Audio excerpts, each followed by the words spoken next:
Hi everyone, I am Ronnie Jean, aka Respect the Deck, and I am here with a reading for my water sign. So, if you are a Cancer, Pisces, or Scorpio, this is for you.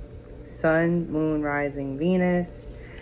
If it don't apply, let it fly. But if it makes sense, tip your reader a few cents and for information down below in the description box should you feel so inclined to donate for this reading. And I'm going to get straight into it since that's what you came here for, right? For this read. Yeah. Okay. So the first card that's coming out for you is the Nine of Pentacles. And to me, this is a card of walking in confidence and basically leaving gifts wherever you go. It's like if you're at a certain job, say you got promoted or you found a new one, it's like you're leaving all these gifts behind, to the people who remain. They get to live with the memory of having a amazing coworker, having, teamed up with them, having, worked with them. But this feels a lot to me like moving on to greener pastures. Possibly getting a promotion in a job, maybe walking away from one thing onto another, something that is equally, I would say, prosperous, a venture that's equally prosperous, or something that could be a lot more than what you're used to having, what you have now. The Knight of Pentacles is very hardworking. He's definitely focused on a goal, and he is en route to becoming an even more mature person, possibly coming into queendom or kingdom, ascending into that particular rank. Just walking with a lot of confidence, and having a lot to offer. That's how I see you, as a person with a lot to offer. But this is a time for group ventures. This is a time to work together with other people and combine what you know and they know to work to your benefit, to both of your benefit, a mutual kind of setup, a mutual arrangement that is mutually beneficial, mutual. The Three of Pentacles talks about taking your knowledge with their knowledge and know-how. Sorry about that. Their knowledge and know-how, and allowing yourself to basically to come together with that other person and create something great. Something that can be very profitable, very lucrative, very successful. It just takes you coming together with other people and using that entrepreneurial spirit of yours to get something done, get something accomplished that's been on your to-do list for a while now.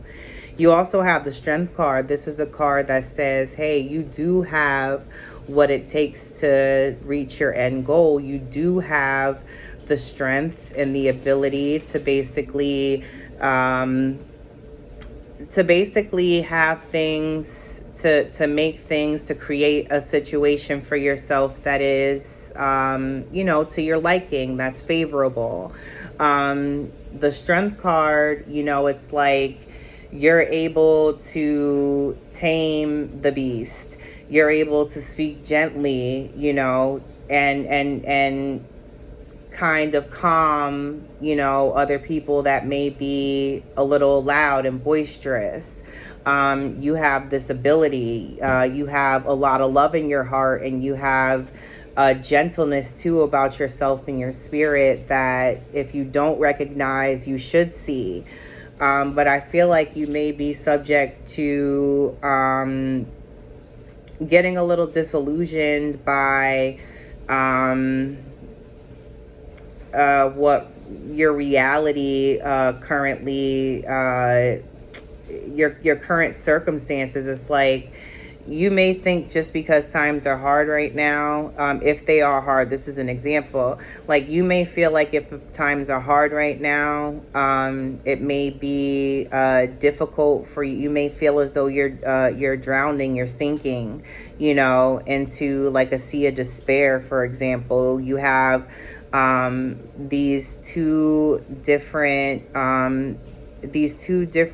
elements like warring inside of you. It's like you have the light and the dark. You have you know, and then all that's in between, which is, you know, the unseen, the subconscious. You know, you have the more wild side, and then your more docile, you know, domestic side, where, you know, you're basically having to put on a specific front, you know, out in public, out in the real world. You're not you know, not to say that you're not authentic or you're not being your true self, but I think we all have to play a certain role out in, you know, out in the world, like in our jobs. You know, there's certain ways that we have to behave.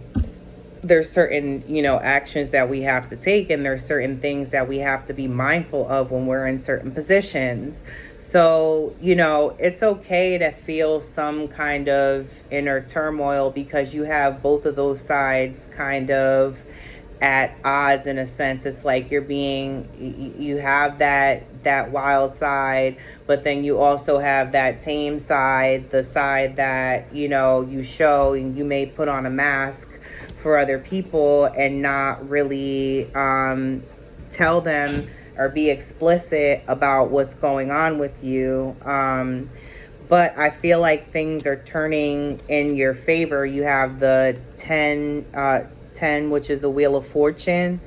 And basically, this is a card that says, you know, things are changing. You know, nothing stays the same forever. There could be a turn of events coming where, you know, things can work out for your, you know, best good. You know, and I'll give you a little example, because I was recently working, and unfortunately that job didn't work out for me. And, you know, I thought it a really like bad and sad thing at the time, but, you know, the next day I ended up, you know, I ended up with another opportunity. And it just was proof that, you know, you can go from thinking and feeling one thing one day to thinking and feeling completely different the next. Like, something could happen in your life that completely shifts and changes your perspective and the way that you see things, you know, for the better. Because even when things don't work out, it's not always the worst thing.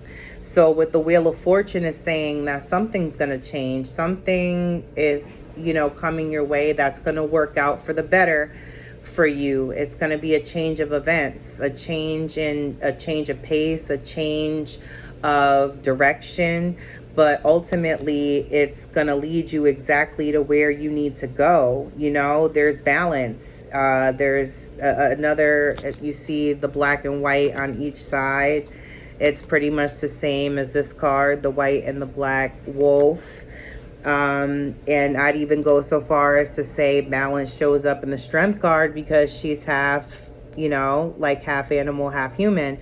So, you know, it's like we have those two sides to us. We have that very wild side, that, you know, that animalistic side that we kind of operate off instinct, you know, with or from. And then you have the other side that's more tame and more docile, you know, that's the exterior, the outer, you know, that you put onto the outer world. But, you know, balance is important.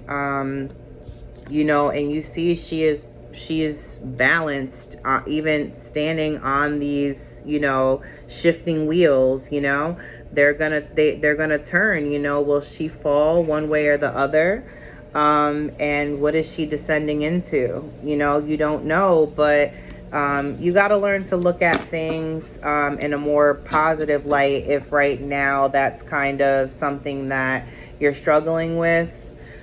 Because I feel like with the Nine of Swords, there's something that's going on right now that's keeping you up at night and that you're worrying about, that's causing you a lot of unrest or restlessness. It's causing you a lot of restlessness and anxiety. And it may be that at night, you know, or anytime that you try to rest, it's like you can't, because you have all these thoughts swirling around in your mind that you can't really control. So meditation, I feel Spirit says, is in order for you. You know, I think it's important for you to meditate, and for you to, you know, kind of get your thoughts in order. And if you're worried about something, maybe it's time to spend time thinking about that thing and facing that particular fear, or, you know, addressing that issue so that you can resolve it and it's no longer a problem.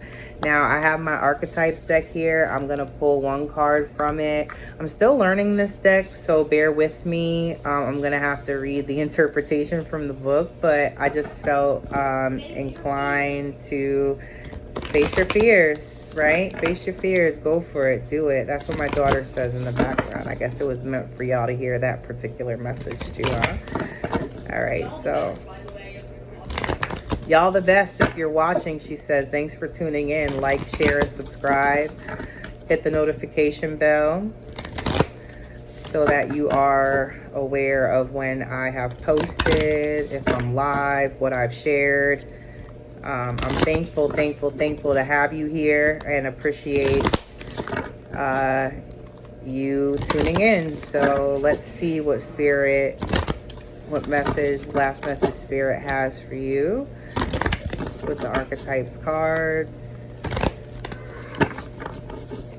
See what message Spirit has.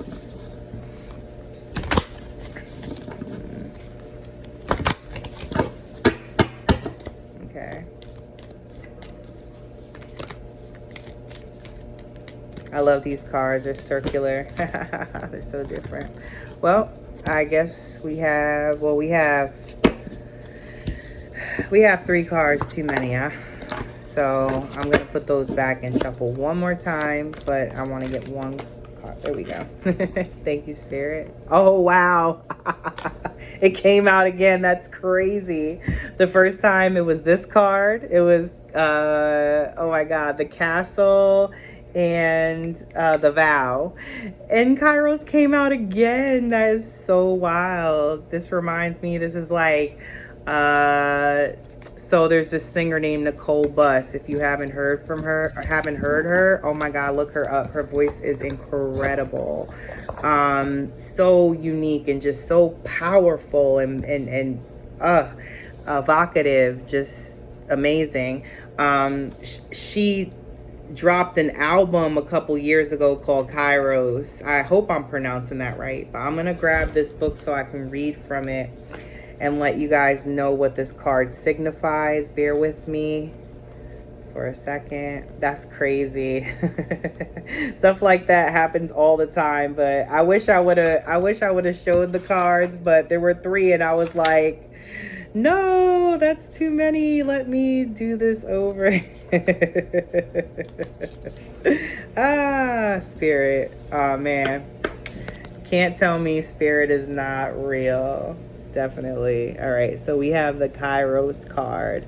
Mythic time and synchronicity. We have all had the experience of timelessness, of life beyond the ticking of the clock. It may be felt as time standing still, slow motion, or losing track of time on a walk or in a lovely conversation. This is known as mythic time, and it is territory of Kairos. This card suggests there is a secondary time continuum that goes beyond any earthly clocks and schedules. Within this nonlinear realm, we access divine timing. A single moment ripens with auspiciousness, and our actions change the trajectory of our whole life. Time becomes a living thing that watches over us and tells us precisely when to speak or act. When this card appears, it is all about patience and precision. No clock can guide you. Wait for the rush of inner knowing and not a moment longer. When light, alignment, ease in decisions and actions, when dark, fighting against time. Go deeper. Felix Gonzalez Torres's Untitled Perfect Lovers. Compare the Greek words chronos and kairos. This will guide you to an understanding of logos and mythos. So those are 4 words to look up for you. Chronos, kairos, logos, and mythos. According to Kim Krans, who is the maker of this beautiful, beautiful archetypes deck. The word evil comes from the root unripe. Consider that everything has a time of ripeness. Wow. When it becomes a nourishing fruit, sweet to the lips. So, to me, you know, just let things be and let things kind of happen as they're meant to in this mythic time that goes beyond a clock, a watch, you know, a schedule. You know, just allow it to ripen itself. The answers will come to you, and that's how you'll be able to, you'll become aligned, and you'll be able to easily make decisions and take action on those decisions. And I'm going to show you the card one more time before I sign off. Kairos. Yeah. Well, if you're interested in a personal reading, feel free to contact me. My information is down below. Hope you've enjoyed this reading today. My beautiful, beautiful water signs. I would like to say just one random fact about me. I have a really big affinity towards Pisces. I don't know what it is. My daughter's a Pisces. My goddaughter's a Pisces. And there's so many people in my life who are Pisces that I'm just enamored with. It's crazy. But anyway, love and light to you all. Have a wonderful rest of your day. Until next time, respect the deck. Signing off. Peace.